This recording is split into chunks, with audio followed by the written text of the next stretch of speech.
Hi and welcome to Team Wild TV. Today, me and Keith are in the Scottish Highlands. It's beautiful, beautiful scenery, as you can see. We're eight excited, aren't we, mate? Yeah. It's going to be a good one. We're using the Sauer 202 in the Wolverine variant in 243. We're hoping we're going to do the job with this today, aren't we, mate? Yeah. We're going to take it in turns. We've already tossed the coin and I'm in. So Keith's my spotter and away we go. We're just going to check the zero of the rifles now to make sure they're on, and then we're off after some hill stags.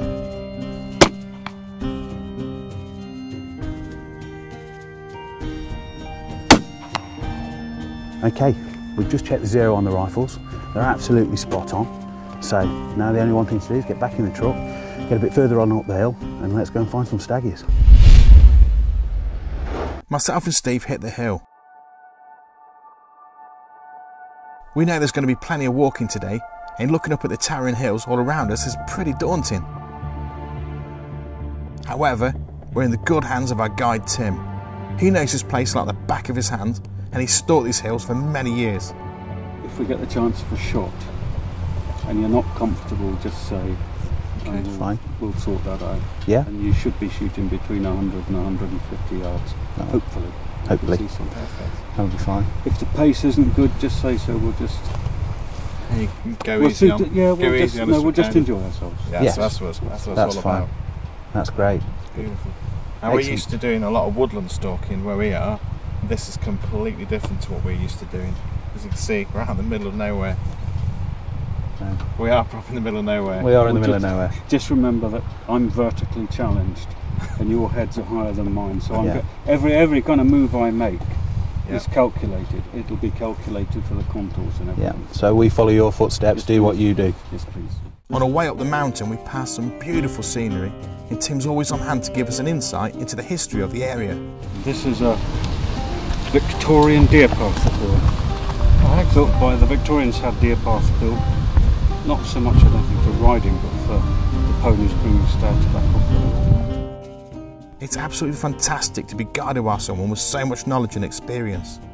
And despite the hard walking, Tim is making the day a pleasurable experience. It's insectivorous. Is it like a Venus flytrap? Yeah. It's called a sundew, or lesser sundew, that one is. They particularly like midges and stuff. Yeah. And you'll notice it's got lots of fine hairs on it. Mm-hmm. And each one is topped with a sort of sticky liquid. And they do close like a Venus flytrap, but they don't snap close. It maybe take them an hour to just close around something.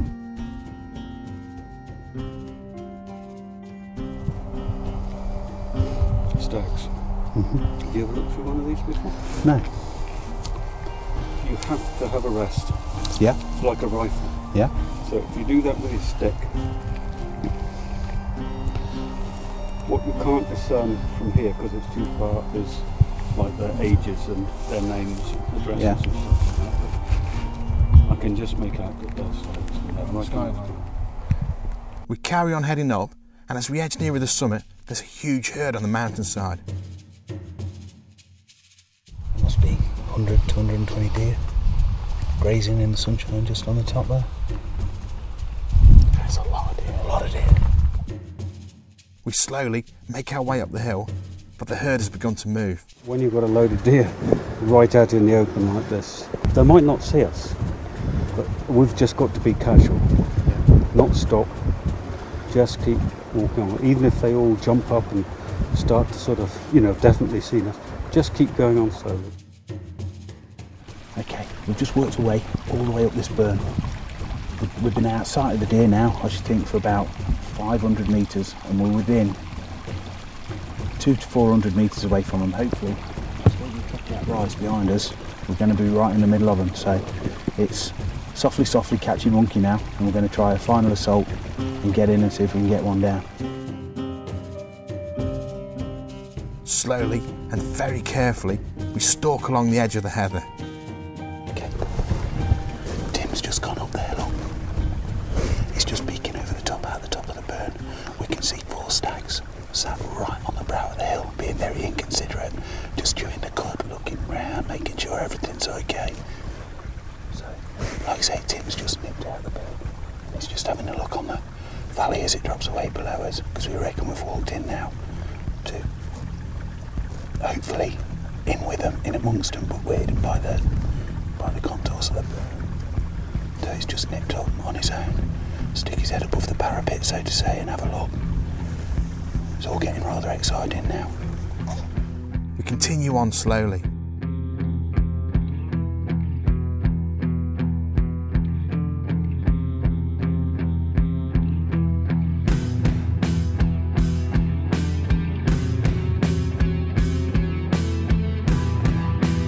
Then, Tim tells us to hit the deck. Over on the other ridge, there's some stacks with some hinds. We think there's going to be one in there that we can take, so just going to crawl forward and get on top of this mound now. They stand feeding away on top of the hill. They're not spooked and they're not running.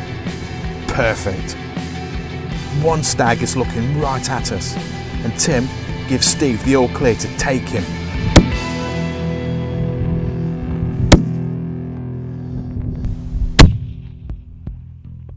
It's a good shot and he's hit hard.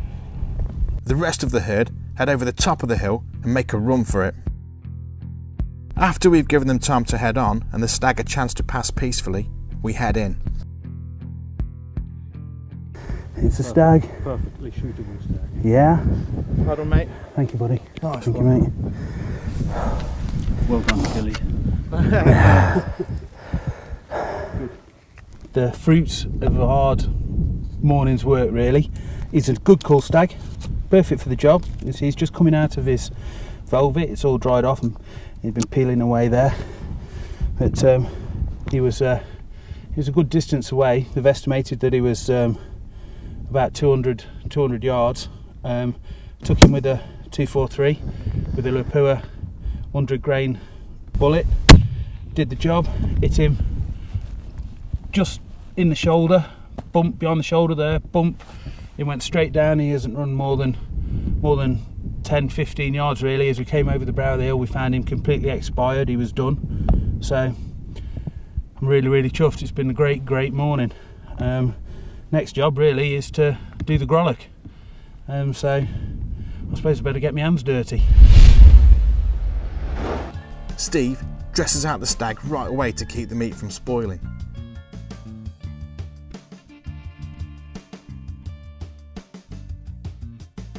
By dressing it out right away, it stops the acids in the stomach from turning the meat and effectively ruining it.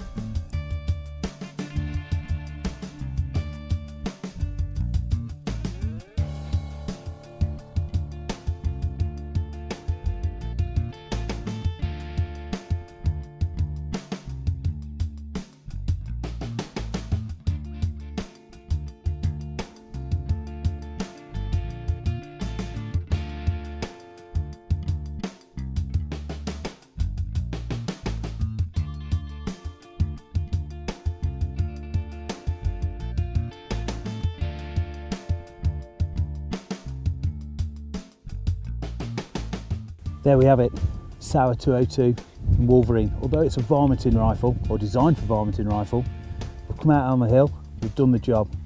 We're using a Zeiss Duralite 3x12x50 on it. Perfect. As you can see, we've got him there, grinding, chuffed to bits, everything's been brilliant. So next thing to do is load him up on the trailer and let's head for home.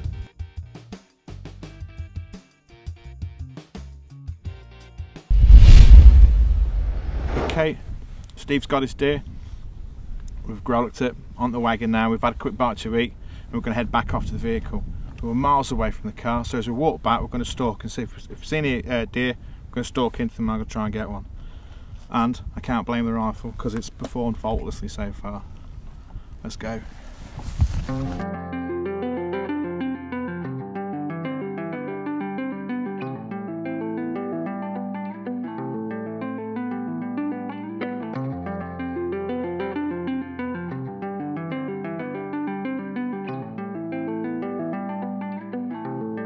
Okay, don't know whether you've noticed, if you look down the valley, you can see these posts in a line all the way down. That's what they call the pony route.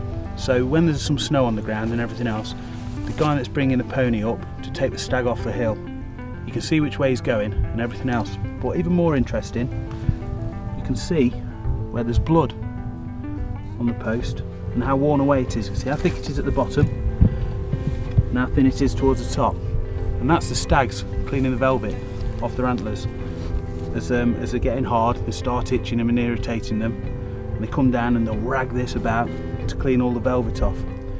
So the stag regenerates its antlers every year.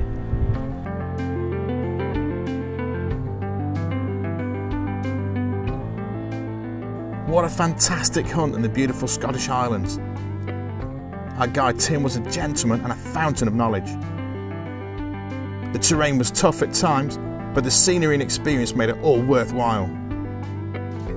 On top of all that, Steve has helped with the deer management in these parts by taking out a cull stag. With this red stag out of the herd, it'll help others stay strong by cutting down on the competition for food. Every little helps in deer management, and it's been an absolute pleasure to be a part of this experience.